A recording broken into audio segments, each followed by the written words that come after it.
सर्दियों के एन वस्त में जब बर्फ के गाले आसमान से प्रों की तरह गिर रहे थे, एक मलिका अबनूसी फ्रेम वाली खिड़की के पास बैठी सिलाई कर रही थी।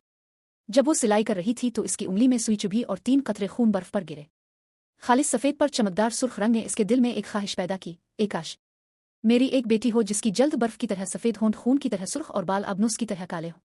वक्त गुजरने के साथ मलिका की ख्वाहिश पूरी हुई और उसने एक खूबसूरत बच्ची को जन्म दिया। उन्होंने इसका नाम स्नो वाइट रखा। अफसोस की बात है कि इसके कुछ अरसे बाद अच्छी मलिका का इंतकाल हो गया। कई साल गुजर गए और बादशाह ने दूसरी शादी कर ली। ये नई मलिका मगरूर और जालिम थी और अगरचे वो खूबसूरत थी लेकिन इसका दिल हसद से भरा हुआ था।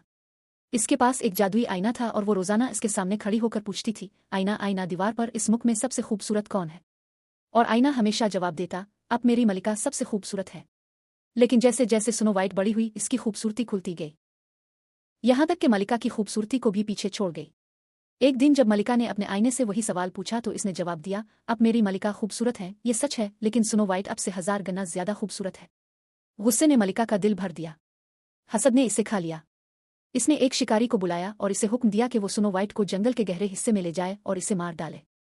यह साबित करने के लिए कि इसने ऐसा किया था, इसे इसका दिल वापस लाना था। शिकारी अगरचे मलिका से खौफजदा था लेकिन वो मासूम शहजादी को नुकसान नहीं पहुंचा सका।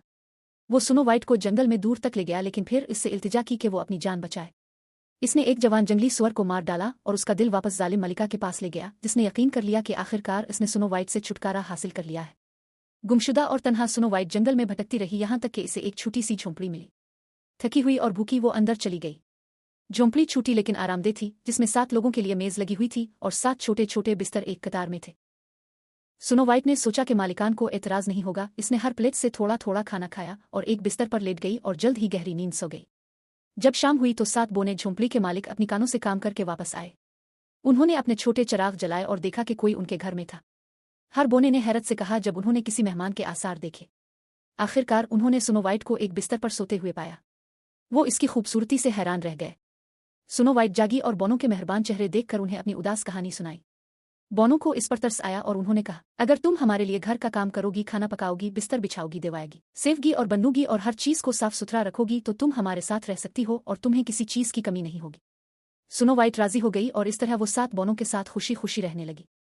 दरी असना जालिम मलिका ये यकीन करते हुए कि स्नो वाइट मर चुकी है, एक बार फिर अपने जादुई आईने के सामने खड़ी हुई और पूछा, आईना आईना दीवार पर इस मुख में सबसे खूबसूरत कौन है? इसकी वहशत के लिए आईने ने जवाब दिया,